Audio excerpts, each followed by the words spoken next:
Yo, what's up, everybody? Welcome back to another episode of the GRP, and back at it this time on a fucking Tuesday. Hey, it's a day that starts with T, right? So, I mean, we're getting it done. We all know why. This week is Thanksgiving, and Thanksgiving lands on a Thursday. My hat's all crooked and shit. What the hell? So, and the show's usually on a Thursday, so I decided to go ahead and do the show early. I was gonna pre-record tonight and then just release it on Thursday, but I said, you know what? The things that are happening that I want to talk about are happening now, and they'll stay recent if I do the show now. So I figured, why the hell not? Tuesday night, nothing else going on. I prepped last night because there wasn't a whole lot to prep. It's just like a couple topics. That's really all I want to talk about. So it is what it is. If I get too involved, the show still might go on like normal, but you know, I always say it's going to be a shorter show, and then it doesn't become a shorter show. So it is what it is. We're going to get through it. We're going to do what we do and have fun while doing it, because it's a week to be thankful, right? I mean, I'm thankful to be able to do this show. I say it all the time. I'm thankful for everybody that supports me.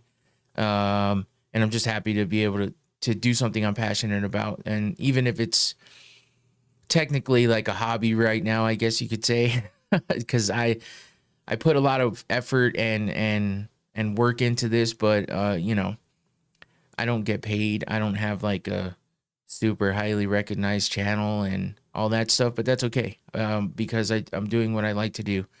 And that's important. Sometimes you lose track a lot of times of what is important and what's important for yourself, not just what's important for everybody. Sometimes you got to think about yourself, and these are one of those things that I kind of just do for myself, because I just enjoy it, and it makes me happy. No matter what, no matter how much of a pain in the ass it is. So, you know, besides my wife and kids and family and stuff, like this is something that I'm passionate about. So I keep doing it, and I have to stop and recognize sometimes that I'm lucky to have all these things I have in here, and be able to do this, and be able to afford to just have this stuff and do something like this. So it's cool, and I have to take a step back sometimes and remember all of that. So that's what I'm doing. And you know, maybe it's corny, maybe it's cliche to be talking about this on the week of Thanksgiving, but hey, if not now, why not? I mean, when, right? And why not? You know, of course, I'm always thankful for my wife and my kids, who constantly give me support, even when it, you know, may not seem like I'm even happy about what I'm doing, but they still support the hell out of me. So I can't thank them enough for having just the will to let me do what I want to do, and be there for me and support me. So I appreciate that, and everyone else too, all my friends and the rest of my family as well. Thank you guys always for the support. And everyone else on here, if you're here and you support me, you're my friend, and I appreciate that. And I appreciate the trolls too, because guess what? You're still giving me views and engagement. So thank you to you too. You know who you are. But yeah, I just wanted to put that out there real quick, just because it is Thanksgiving week, and you know, I've done the show on Thanksgiving before, and that was fine. But oh, thanks. My wife is in the chat. But yeah, I mean, I've done it before on Thanksgiving, but this year I was just like, you know what?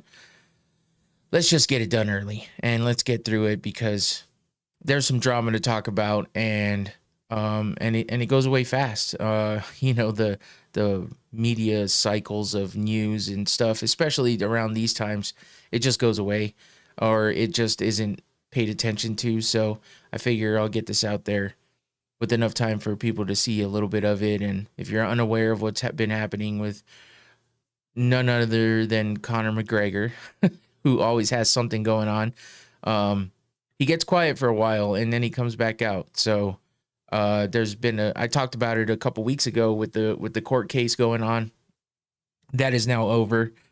And yeah, he was found liable for the I guess how do we want to say it? For what he was accused of, I guess. So we'll get into that here in just a minute. But before I forget, because I've had this problem the past couple weeks, I should also be thankful for my sponsor, which is Noctane smelling salts. Yeah, get yourself a bottle, follow that QR code, go check out the website. It's cool. That's how you can easily get a bottle. They're not that expensive, and they're nice. They're fun to use. They keep you awake. They keep you alert, and I rely on them all the time. I use them all the time, and I'm getting a new bottle soon, so I'm gonna get some really, really strong ones because that's what I like. That's what the red cap is. It's the most potent. They have a black cap that's mid-range and a white cap that is for the beginners, the ones that just want to try it out or don't want the harshness. But it's harsh for a reason. It gives you a nice, quick adrenaline boost and gets you awake and alert. So this one isn't that strong anymore, but it still hits a little bit. So, but I'm getting a new bottle soon, and I'll be happy when that one comes in, and it'll be nice and strong again. But they last a while too, a few months, depending on how much you use it. They're well worth the money. So check it out, Noctane Smelling Salts. Follow that QR code. It'll take you straight to the website. You can buy a bottle from there. And that'll do it for that. Thanks again, Noctane, for the sponsorship. I appreciate that. And I'm lucky to have, even if it's one sponsor and even if it's nothing crazy, but it's nice to be able to say I have a sponsor, somebody that likes my show and is willing to put my logo and my QR code on their website so people can find it, maybe be curious, scan that QR code and come check out the podcast. You never know. We drive traffic to them. They drive traffic to me. It's all good. I appreciate it. So cheers. And on that note, let's not forget the other podcast I'm on, which I'm definitely thankful for those guys because I've learned a lot by podcasting with them. Tommy, Magix, and Infinity. We all trade off on teaching each other new things and helping each other out with all of our podcasting stuff and technical difficulties. So yeah, I appreciate them as well. And that is the Technically Unsound podcast. You can listen to me talk about other topics other than MMA and combat sports. We go live Wednesdays and Sunday nights. We were only doing Wednesdays for a little bit, but I think we missed it too much. So now we're back to 2 nights, 2 nights a week, Wednesday night, Sunday night, 8 p.m. Arizona time. Account for your time zone as you will. But yeah, we go live those 2 days. Check it out. We do a lot of blind rankings and trivia games and just other fun stuff. Talk about pop culture things and just crazy stuff happening in the news. So, and we have a lot of fun with lots of sound bites and playing a lot of different funny things in the middle of and pissing each other off with it while we're talking. But it's funny, it's cool, and it's fun. So go check it out. Wednesdays, Sunday nights. So that's tomorrow. And so if you want to hear right away, you can go tomorrow to the Technically Unsound podcast YouTube and subscribe and check out the show. So let's get to this show, though, now that we are here and ready to go on a Tuesday. And we're going to go with what I was talking about. We got Conor McGregor being held liable for sexual assault in Ireland. So he was getting, basically accused of sexual assault. So, there's a lot of things that go into that. There's a lot of meanings behind that. There's a lot of, harshness that goes with that. And you know what? I'm not monetized anyway. And hopefully it doesn't push my episode down to the bottom. But basically, the woman is accusing him and one of his friends of raping her. So, and that is something that, he's somewhat been accused of before, or at least some kind of misconduct.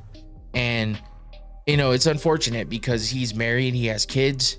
That doesn't disclude you from being able to be capable of those things, but it's definitely not something you would expect a married guy to be involved with because he has a wife and kids. Like, not saying single guys just go out and do that, but I'm just saying they have themselves in positions to do things like that a lot more, partying, hanging out with random girls, stuff like that. As a married guy with kids, you know, normally you're too caught up being a husband and, you know, being a dad, and maybe all the businesses he has, and trying to be a fighter still and doing everything else he does, but yet he's a party animal, and we know that about him. And, you know, I'm not one to judge. I've done my fair share of craziness back in the day, nothing like that, but partying and doing, you know, stupid shit that you shouldn't be doing. But this is on another level. And after a court hearing, basically he's just being sued. It's a civil trial, no criminal charges, because from what I understand, Ireland has strict rules about, you know, needing to have like so much evidence. It's difficult for somebody to bring criminal charges against them, I guess. This is just what I'm getting from the other, you know, people that have spoke about this entire situation. But it, you know, the rules are different in Ireland, basically the laws, I should say.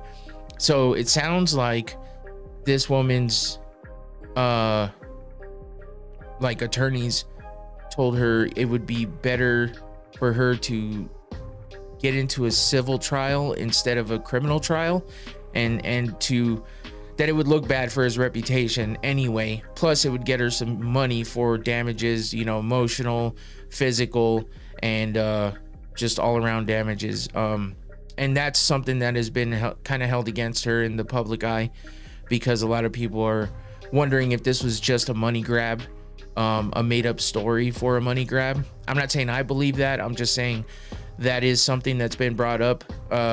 Conor, of course, is denying these charges completely, but what he didn't deny was the fact that he did have sex with this woman, and he did and he says it was consensual.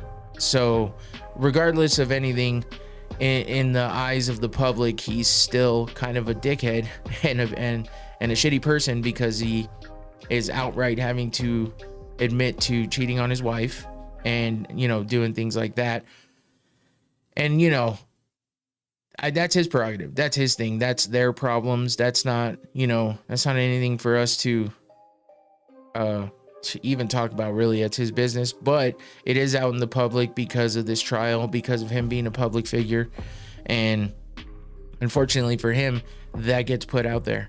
As you can see, there's cameras around him here, walking either into or away from the courthouse. I'm not even sure at this point. But in the end, he has to pay a bunch of money to this woman because she won the trial. Now, she was looking for millions. He only has to pay 6 figures instead of 7, but I think it was like 280,000 or something like that.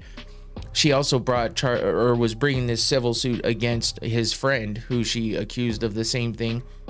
And come to find out, with the details that were handed out in the trial and stuff, it sounds like she basically consensually had sex with the other guy 2 other times after the incident.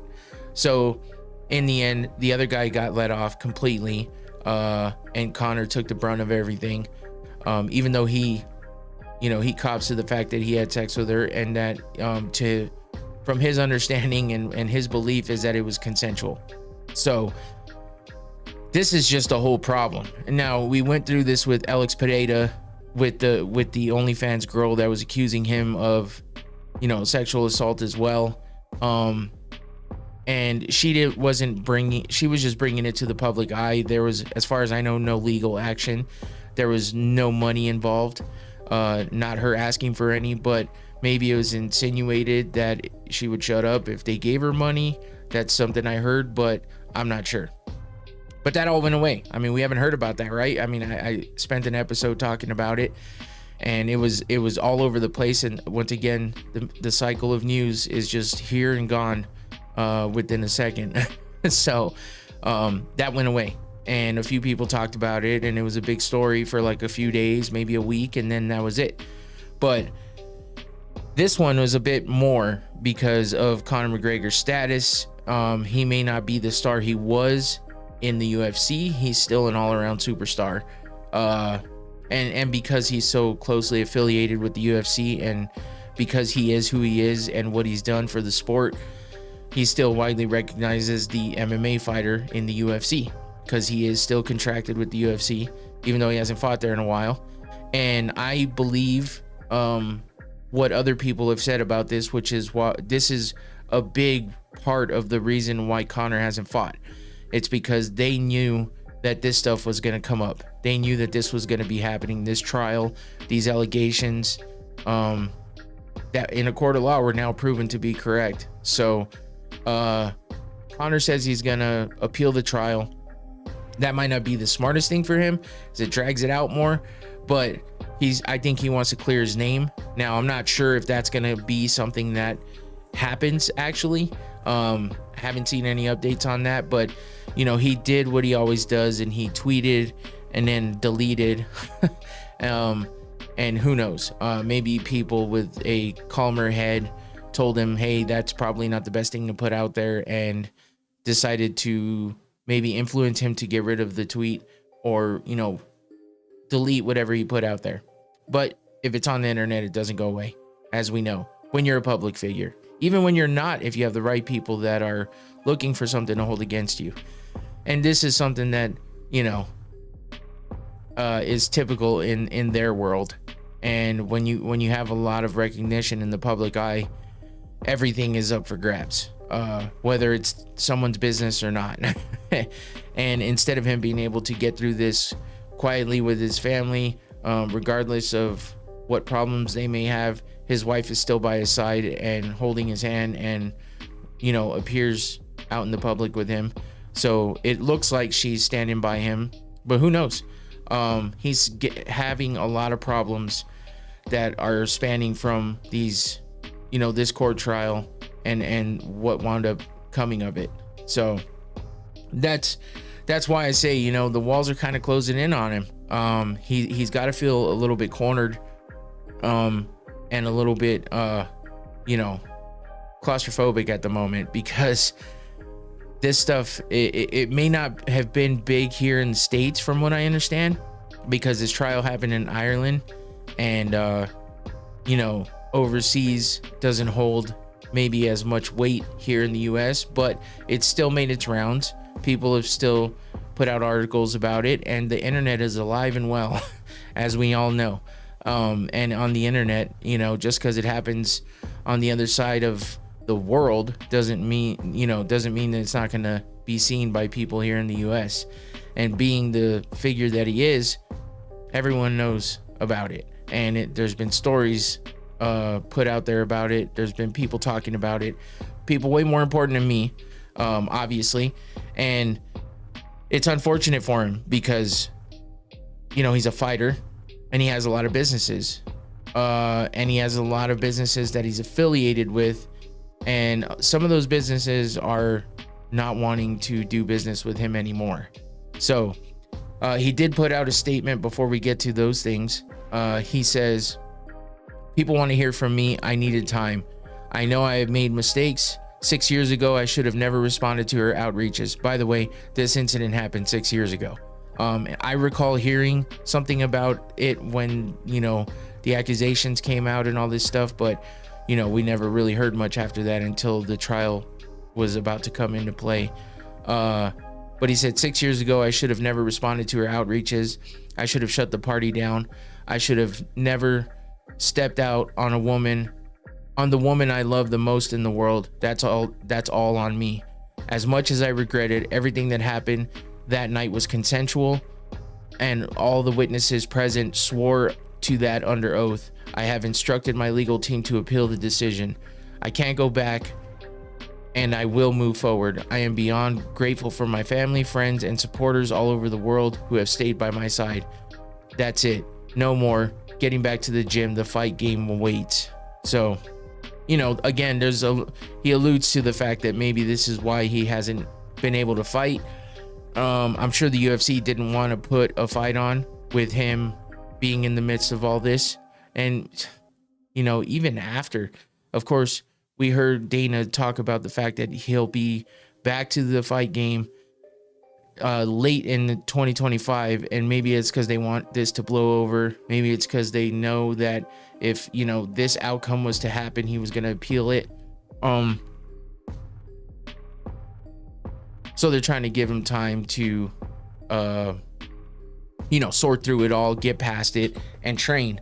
But if he appeals and they go to trial again, that's just another long time. So are we going to see him fight again? Is this going to blow over enough for him to be able to get back in the cage and do what he supposedly loves more than anything? I don't know. It's tough to say.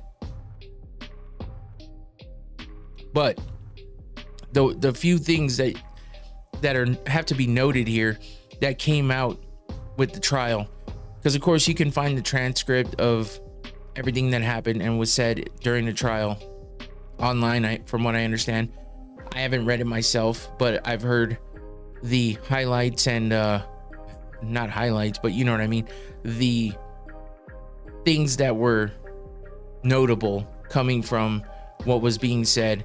And as he says here, witnesses swore under oath that from what they saw, everything was consensual. She was, you know, she was into it, she was about it. But that's what's tricky and tough with these situations, just like I talked about with Pereira and all that stuff. Of course, you don't want to blame someone who's been victimized, but also, you know, and of course, it's going to sound insensitive coming from a guy talking about another guy's problems and talking about superstars in something that I'm interested in. But I'm not saying this to be malicious. I'm just stating what could be true. And what could be true is people will go after celebrities because they believe it's not going to hurt them. They believe their star status is not going to be touched, even with these kinds of accusations, even with these kinds of problems being brought to the public eye. And they feel like they can, you know, they can get money from this, basically. And you know what, if someone that was victimized can get some money to help them with maybe the loss of wages because they had to miss work due to whatever issues arise from being victimized in that sort, medical bills. In this case, it sounds like the woman's house was vandalized, was kind of invaded. Someone was actually injured in the process, and she wound up having to move due to masked people coming into her house and damaging her, you know, her items in her house, damaging her house and scaring the shit out of her and going after her. So, you know, this was pretty serious. And I actually recall hearing about that as well. But these are things that, you know, you never know how to put it all together. You never know. I keep messing with my nicotine pouch that is not working with me here. But the yeah, you never know like what's actually true with these kinds of things. But what we do know is Conor's a wild boy, right? I mean, he's a wild dude. He parties. We see him all the time in front of his wife in the BKFC ring. He's smacking some chick's ass and pulling her hair. that's not a good look when you have accusations out there of you know, sexual abuse and abuse to women. You know, there was a story that was out there that he smacked a chick on a boat and threw her overboard. Like, there's a lot of reasons why you should believe that this was the case and he is guilty of what he was shown to be guilty of. And that kind of sounds like a stupid thing to say. He was shown to be guilty in a court of law. He was proven to be guilty in a court of law, but yet we're still questioning it. But there's things that just don't add up. There's things that don't make sense. And for the sake of being fair to Conor as well, you know, this woman, you know, engaged in activities with the other guy she was accusing after the fact. When she told her boyfriend this story, about what happened to her when he was, looking for her that night, calling her, hounding her to answer, and she wasn't, because she was partying for what sounds like a couple days with these guys, doing lots of drugs and alcohol. And when she told her boyfriend the story, he recorded it. Like, before he even knew what she was going to tell him, he was recording her. And that sounds a little fishy, because if you've ever been involved with someone who's a little bit off the rocker, these days, with everything that we're capable of doing with something that fits in the palm of our hand, a lot of people will record conversations because they may feel unsafe, or they may feel they have to prove something down the line. Guys sometimes feel like they're going to get accused of something, not in maybe in this manner, but in the manner of domestic violence in general, by someone who a woman or even a man who is, not of the sound mind. So after binging a few days with lots of drugs and alcohol, and then talking about something like this, like, why would her boyfriend decide to start recording this conversation before he even knew what was going to come of the conversation? So that's a little tricky. It sounds like he's maybe been, in this position with her before, maybe not with the same kind of end result of her being, assaulted in this manner, but it sounds like maybe he knew that something crazy was going to come out of her mouth. And I know that's a trigger word for people, saying that something crazy was coming out of. Well, come on, we're just talking here, and I'm not accusing anybody of anything. I'm just stating what I've heard, what I've learned of all of this, and stuff that I agree with other people have said. So you just don't know these days. A lot of people, there's two sides to every story. There's three sides to every story, from what they say. One person's side, the other person's side, and the truth. Not all of it always lines up, right? But in this case, you got to hear both sides out. You got to take into consideration what might have happened on both sides of this. Now, if her attorneys told her to go after him for money because that was her best bet and that was her best way of winning due to lack of evidence or the stringent laws that apply in Ireland, or who knows, whatever reason may be, if that's what her lawyers told her was the best route, and she felt like, well, this is at least going to put it in the public eye and let people know what he's done, and hopefully have him pay for that monetarily and emotionally, because of the things that might happen to him after being found guilty as he was. I don't know, man. It's a tough one, and that's where things get a little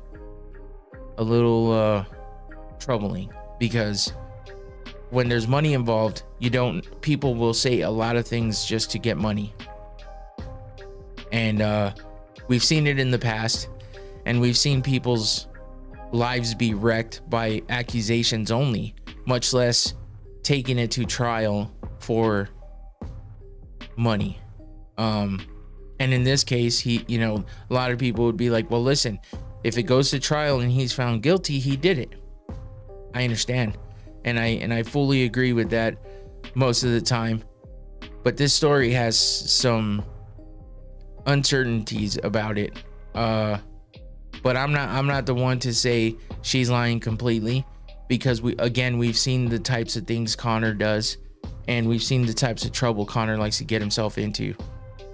And he's admitted to stepping out on his wife outright. So, this could have been a situation where he didn't feel like he was doing something wrong, but he actually was.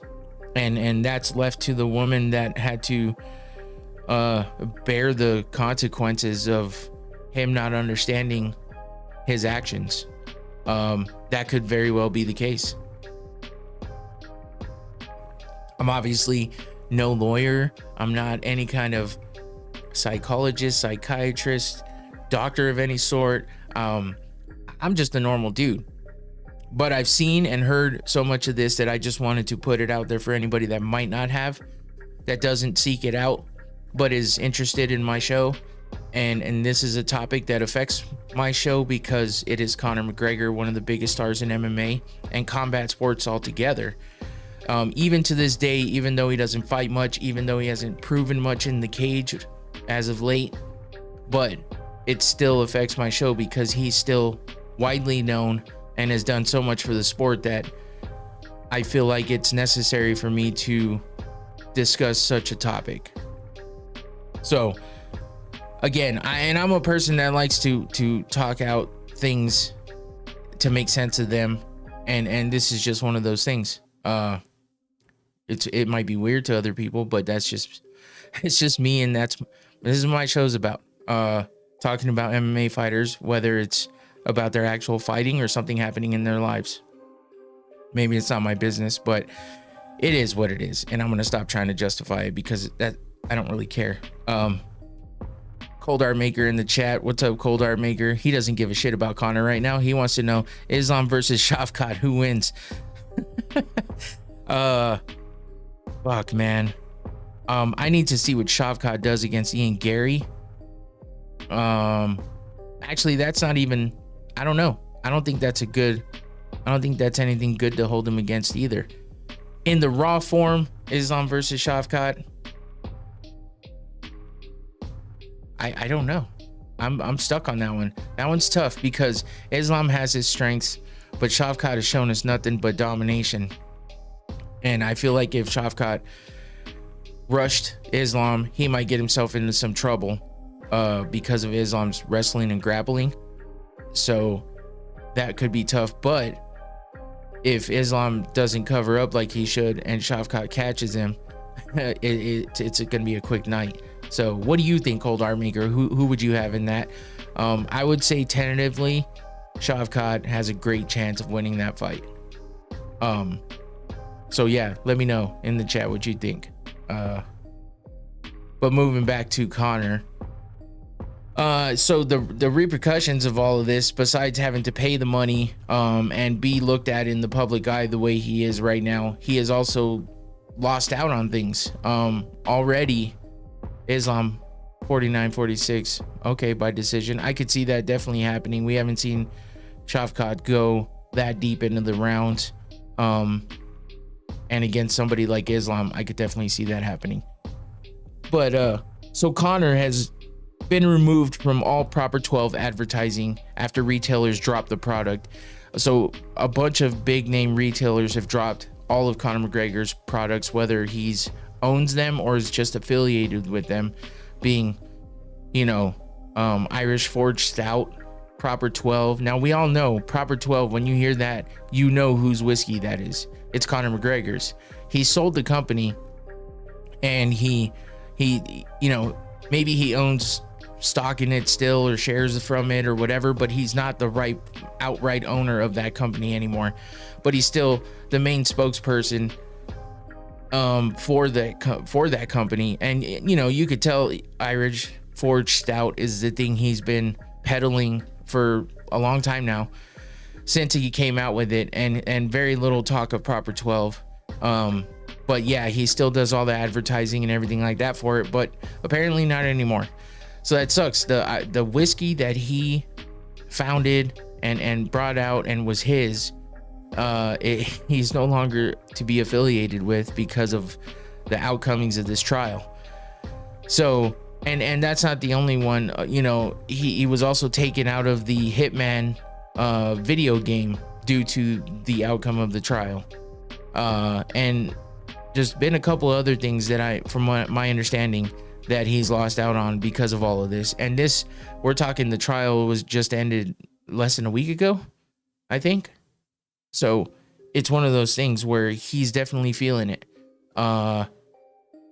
And can he recover from it, as in get back these things that he's lost from it, or are those just kind of gone for now and he's gonna have to figure something else out?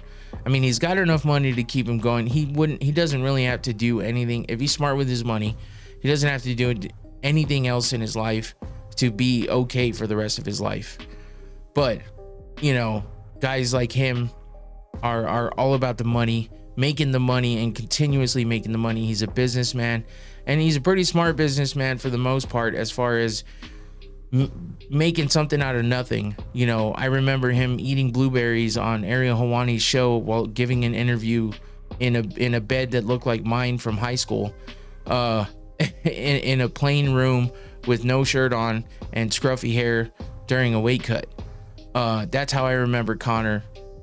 And he turned into this guy, dapper with the suit, with the expensive suit, the expensive watches, expensive glasses, on a yacht, multiple yachts, multiple cars. Instead of riding a bike singing a Notorious B.I.G. song, he's in a Ferrari or a Lamborghini, screaming out obscenities. That's Conor in a nutshell. Or on a yacht with a button down shirt wide open and nothing on under, you know, doing the Billy Strut or something. That's what he's about now. But he's still crazy. He's still a crazy guy, and he's still wild, and he still jumps into the BKFC cage, or ring, I should say, and is screaming what is barely understandable into the mic about how he's the greatest and he'll be fighting there one day, and then BKFC is the greatest thing to ever come of fighting, while he like pops open an Irish Forge Stout and downs it when he's supposed to be in camp for a fight. These are the crazy things that happen that, I mean, there's proof of all of this. You can find it anywhere, on his social media even. So these are the crazy things that Conor does. And I mean, we love him for it. Some people hate him for it. I'm indifferent. Sometimes I'm like, he's crazy. He makes me laugh. But a lot of times I cringe, because I'm like, come on, Conor. Like, you could do so much better than what you're doing right now. But when you have the means to live the way you want, you live the way you want, whether somebody thinks it's right or wrong. And that's Conor. And I've never really been a big Conor fan. I'm a fan of what he did for the sport. I'm a fan of what he's done for the UFC. I'm a fan of what he's done for the people that he's helped. But also, you know, he's had these things that have happened in the process of all of that. His best friend that was his training partner, that was his ride or die, is now about to sue him as well for $8 million for Proper 12 whiskey shares that he's owed. After the sale of Proper 12, he, you know, Artem had shares in the company, and he claims that Conor never paid him for it. And this is the result of this is that they're no longer friends. They're basically enemies. Conor has berated him on social media in the public, and called him a dirty rat and every other name in the book, but that's the one that sticks out because that's what he uses all the time. And Artem, you know, he had this lore around him that he was the GOAT because of what he did in MMA, and people made that joke all the time. But, you know, and he fought in the BKFC, and you know, he got released from the UFC, but he made a name for himself there. Haven't seen much of him lately, but apparently in January, McGregor has to go into another courtroom battle for the $8 million that Artem is suing him for. So, I mean, the legal troubles do not stop for Conor. We've seen him get arrested. We've seen him, you know, we've seen so much from him. It's crazy. And this is a lot like John Jones, except we saw John Jones just constantly getting arrested for everything, while we've seen Conor get arrested once, maybe twice. And it seems like this is the biggest thing that has happened to him. And look at John Jones. Look where he is now. John Jones is now the heavyweight champion after the longest time of being the light heavyweight champion in the UFC. He just proved himself to be not only the GOAT, but the heavyweight GOAT at the moment. And he has also just become a baby face again in people's eyes, because he is level-headed, he's calm, he's not out there going nuts that we've seen.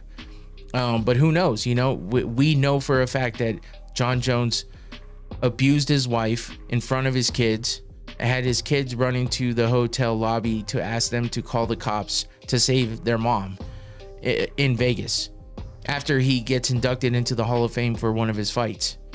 Like, this is Jon Jones.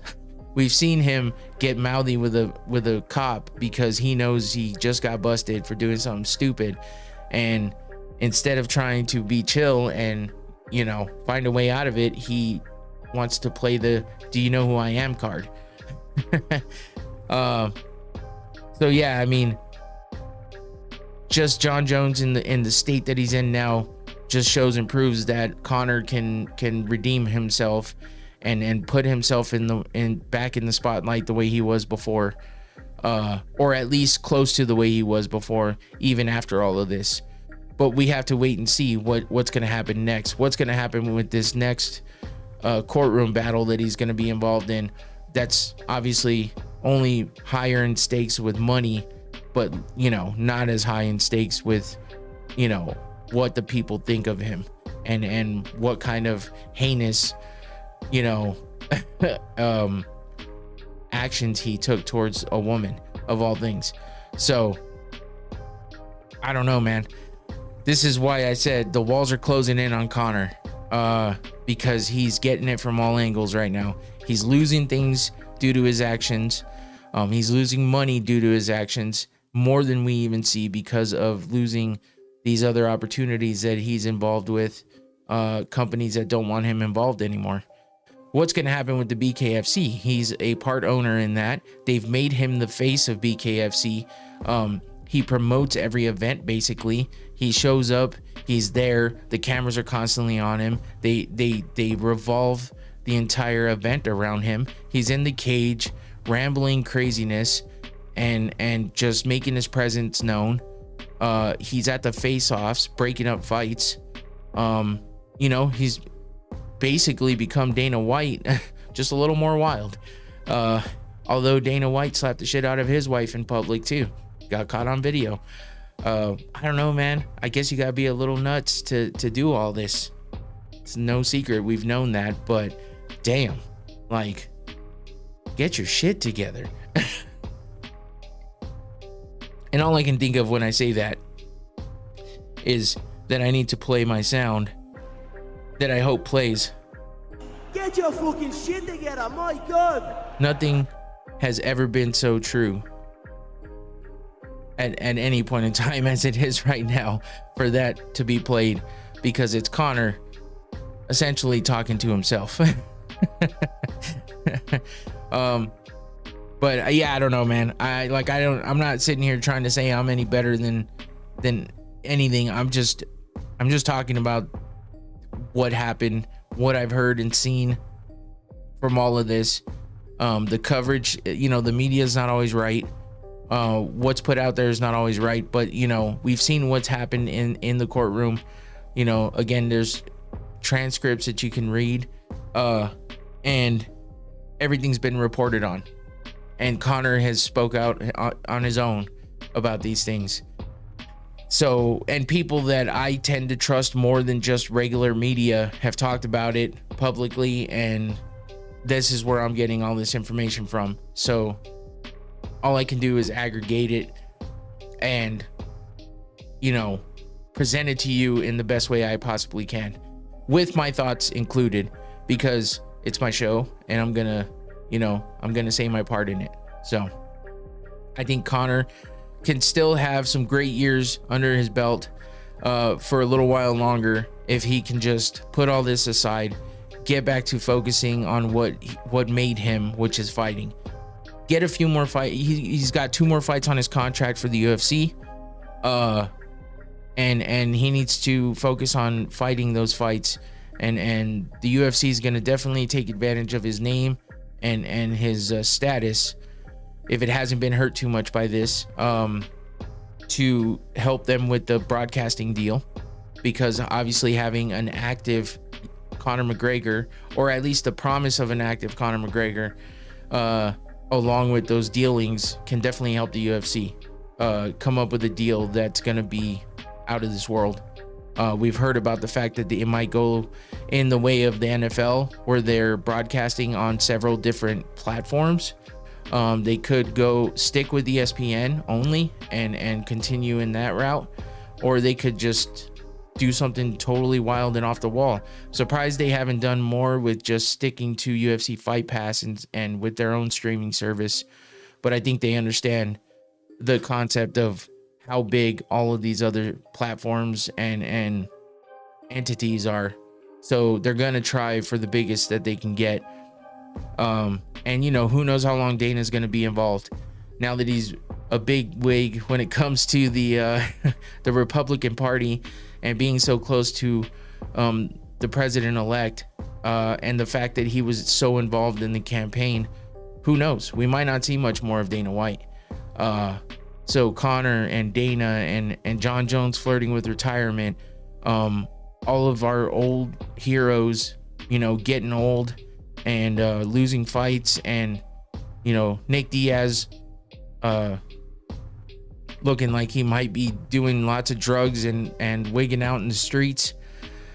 He's out of his fight, and from what it sounds like, that video was legit, but I didn't think it was.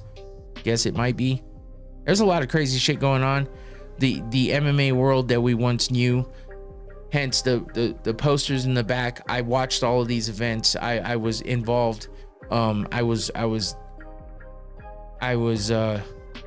just so engulfed in MMA during these events that I just didn't even know that it would come to this. But I've been such a fan for so long that you know, now I'm seeing all these guys like Frankie Edgar went out like he did, you know, not as bad as other guys have, but still watch him get knocked out so many times. You know, Brock Lesnar's nowhere to be found. Frank Mir has been gone for a while. George St. Pierre is probably the most respectable one out of all of them. Went out on top as a champion, and fought some good fights at the end. So Chuck Liddell, you know, we saw him get knocked out by Tito. That sucked. We saw him get knocked out multiple times at the end of his career in MMA. Just so many of our favorites, man. You know, Rich Franklin has done well for himself, being a higher up in the One Championship organization. But there's a lot of speculation going on about what might be happening with that organization right now too. All of the rumors and the unhappy fighters, the pay problems and everything like that. That's not great either, but that doesn't directly reflect on Rich Franklin, but he does work for the company and has for a while. So, you know, there's just so many things. It sucks to see things go this way, but you know what? It's going to open doors for newer stars that have already come up and gone away. And there's newer stars on their way up right now. That's what this sport has evolved into, you know, making superstars and giving us people that we, you know, throw our support to and just connect with, I guess, like any other sport, you know. But the careers aren't very long for some of these fighters, so you gotta, you know, pay attention and you gotta be grateful for what they give you in the moment. And that's just another thing to go with the Thanksgiving theme. I don't know why. I guess this is just stuff I've always thought about. Conor's one of those guys that you just wonder, like, you can love the chaos and you can love what he does and how crazy it gets, but man, when you hear about things like this, it's like, what are we doing here? How do you continue to support somebody like that? If you ever known anybody that's been a victim of actions that he's accused of or been found guilty of, you know, it's tough to find a way to continue to support him. But also, you know, we support Mike Tyson still, and he was also found guilty of rape, and he was actually put in jail for it. And look where he is now. He's still a beloved figure. I mean, look at Chris Brown and the the violence against Rihanna, and yet people still love Chris Brown. So it's not an end for Conor, but he's got so many things just raining down on him right now that it takes a strong person to get through all that. And even if some of it is self-inflicted, I still have a little bit of empathy for him, because if he was taken advantage of in that trial by that person, then that's wrong. That's wrong in every which way, because they're ruining his reputation, they're ruining his well-being, they're ruining the respect that his loved ones might have for him, even though he put himself in that situation. Still, that's not right. And I've seen other people get accused of things. It's never fun to be accused of something you didn't do, that deep down in your heart was not you doing something wrong, especially when at the moment it didn't seem like it was something wrong, because it felt like it was consensual. It felt like the other person was there for it. But it's a tough situation and a tough subject, and I've spent enough time on it. So that's it for the Conor McGregor news. That's it for my rant and tirade on all of this. The only other, let's get a little bit more on the up here. The only event happening this weekend is the PFL, and it's happening in Saudi Arabia, which, I mean, I don't know if you knew, but I just found out. It's the PFL World Championship. These other organizations are not great at promoting the way that the UFC is. Everyone will talk about the UFC when they know big fights are coming. The PFL big fights are here, and everyone's like, that's happening this weekend. So, and that's kind of what happened. I talked about it a lot with Bellator. Now PFL has acquired Bellator, and they're bringing the bad habits with them. Even though the PFL kind of already had that bad habit, but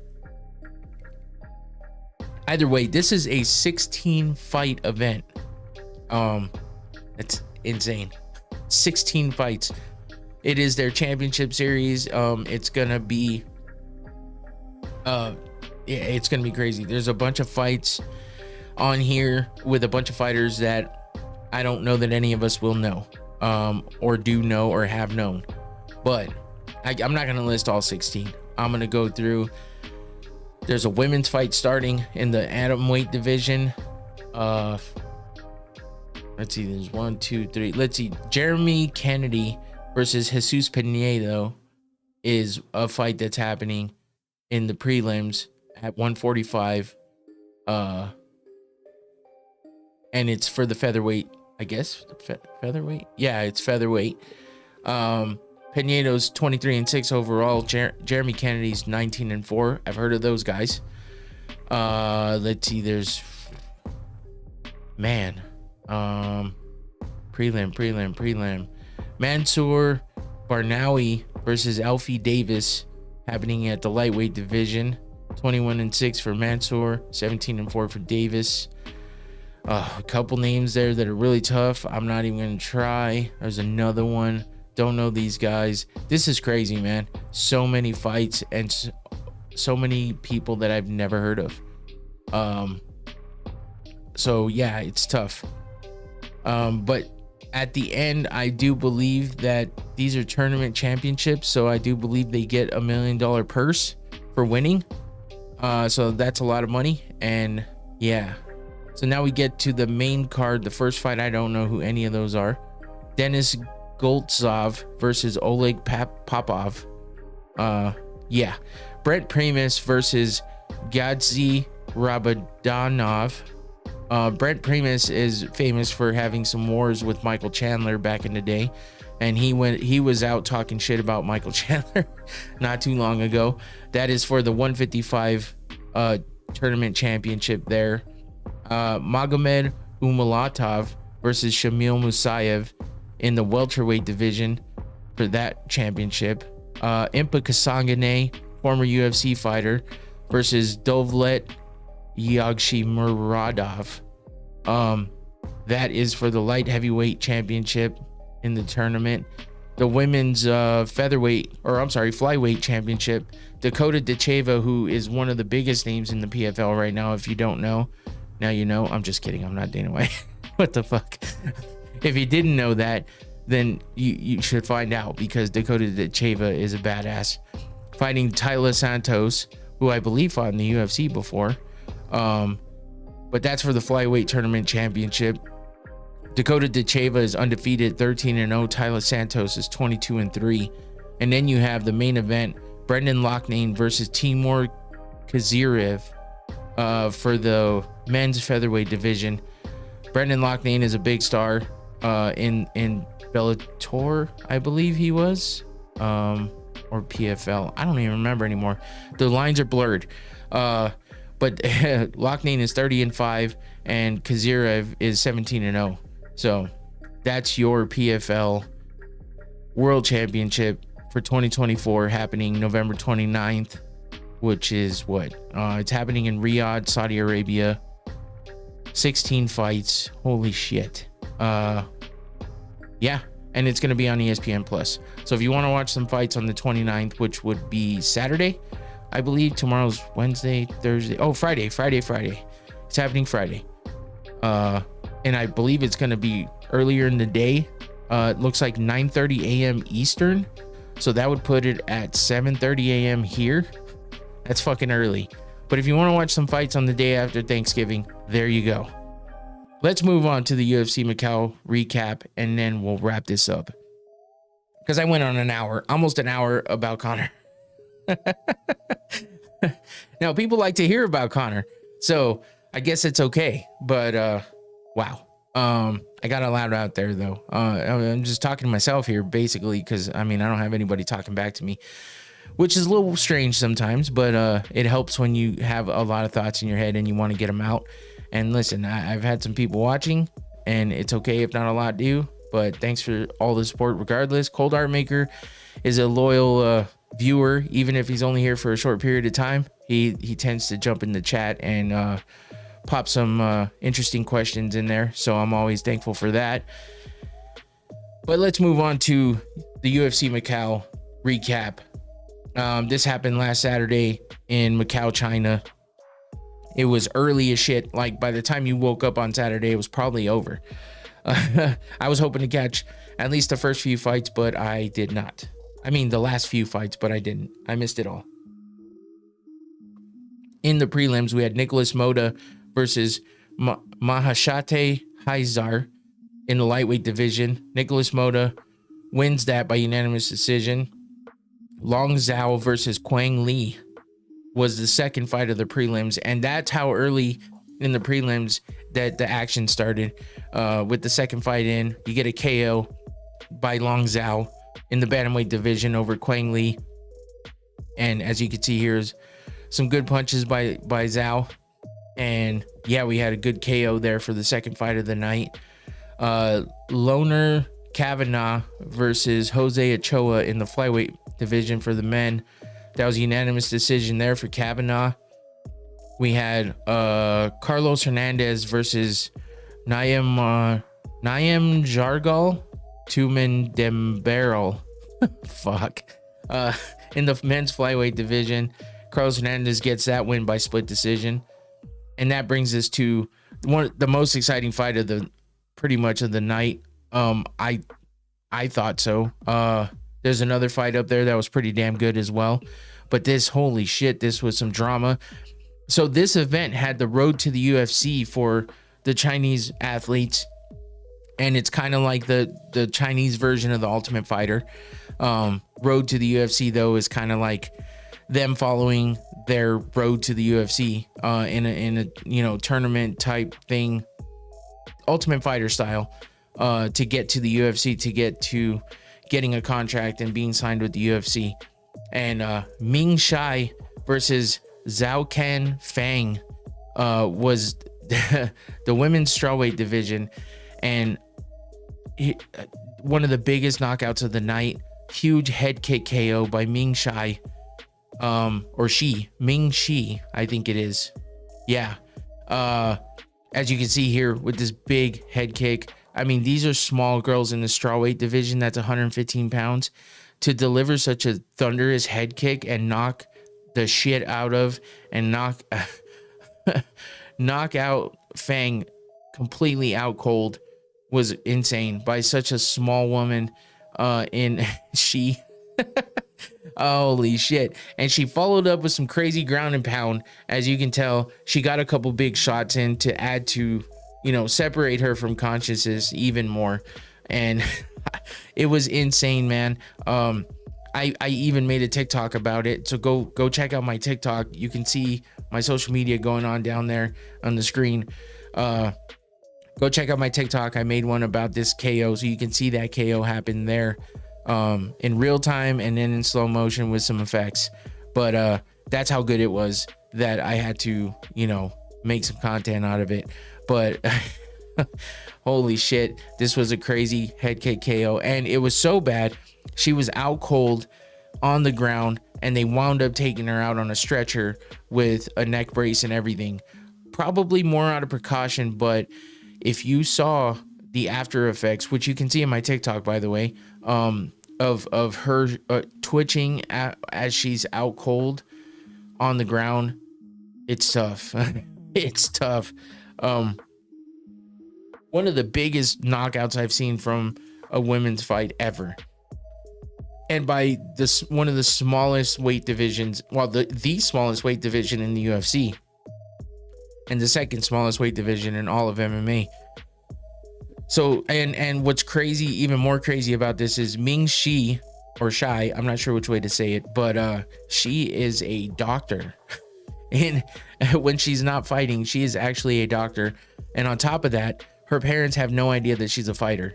Never seen her fight, don't even have any knowledge of her fighting. Now with this viral KO that she just, put this girl out with, I think they're gonna know. Because it's pretty hard to look at any social media and not have seen it. Just craziness. But yeah, that was one of the biggest KOs that happened. Let's see, the next fight was a unanimous decision. Su Young Yu versus, I can't even say that name. That was a bantamweight division. Young Yu won that by decision. And that brings us to Ming Yang Zhang versus Osman Diaz. Somehow, I guess I missed that one. Nope, I didn't. I put them in different order. Hold on. What did I miss here? Oh, I did miss Dong Hun Choi versus Kirandip Singh Sahota. I know, it's like, what are you listening to right now? I don't know. I can't say these fucking names. They're difficult. But before I move on to Zhang versus Diaz, we had this knockout as well. So 2 knockouts in a row in the middle of the prelims. 2 big knockouts, by the way, as you can see here. This big knockout by Dong Hun Choi over Sahota. And yeah, that was a big one there. Oh shit, I just pressed the wrong one. But as you can see, Choi with the big walk away, he was hyped. This was on road to the UFC as well for the men's bantamweight division. Oh, I'm sorry, men's flyweight division. That brings us to Ming Yang Zhang versus Osman Diaz.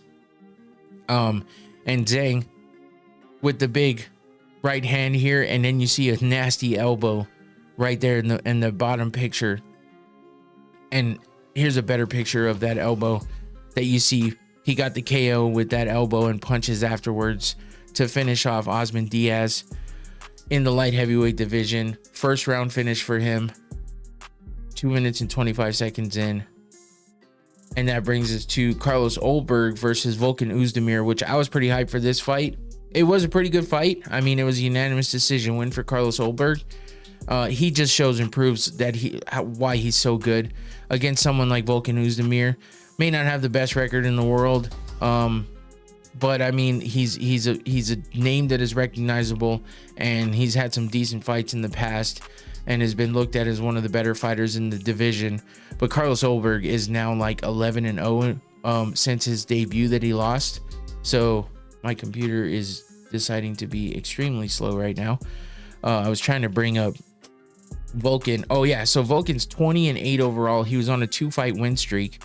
A little bit patchy in between there with wins and losses.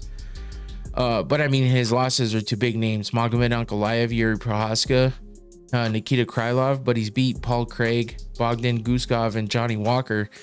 And now he lost to Carlos Holberg, but Carlos Holberg has been on such a tear. Like I said, I think this marks his 11th win in a row.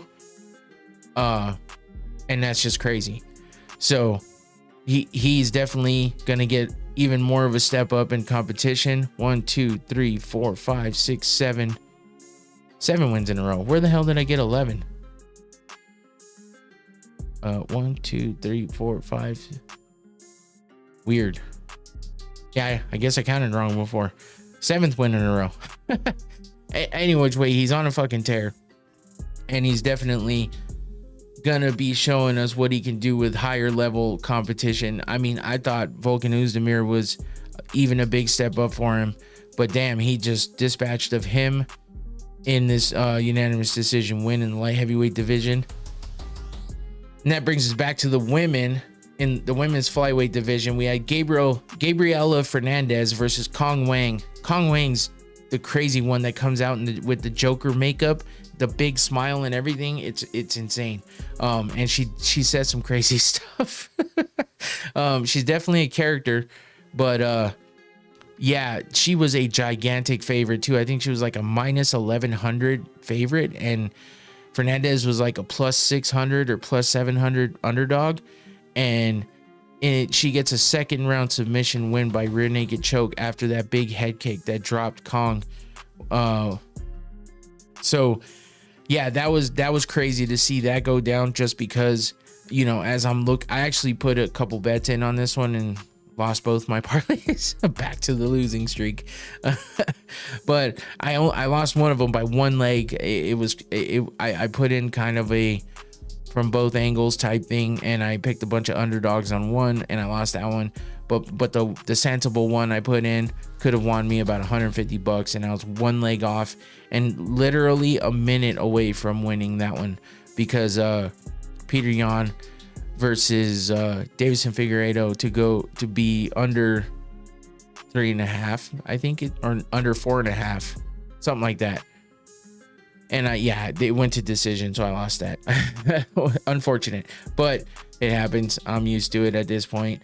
It was only $10, so nothing too crazy. But that was, if I would have bet on this fight, that could have helped me. But I thought this one was too wide of a gap with how much Kong Wang was favored as opposed to how much of an underdog Fernandez was. So yeah, that was a crazy fight, and that was interesting and fun. And that, you know, here's the finish by Fernandez. As she's getting pulled off, she flattened out Kong Wang and sunk that choke in. And now Muslim Salikov versus Keenan Song in the men's welterweight division. This was crazy. Muslim Salikov with the ridiculous spinning back kick, you know, like wheel kick, fucking whatever you want to call it. He's definitely got some talent when it comes to these kicks, and he knocked out it's spinning wheel kick, knocked out Keenan Song in the first round. So that was crazy to see Muslim with that big knockout as well. And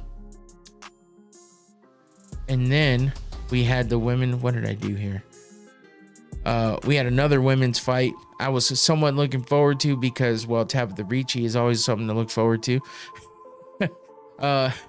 But she did not fare well against Yan Xiaonan, who is definitely upper echelon of fighters in her division.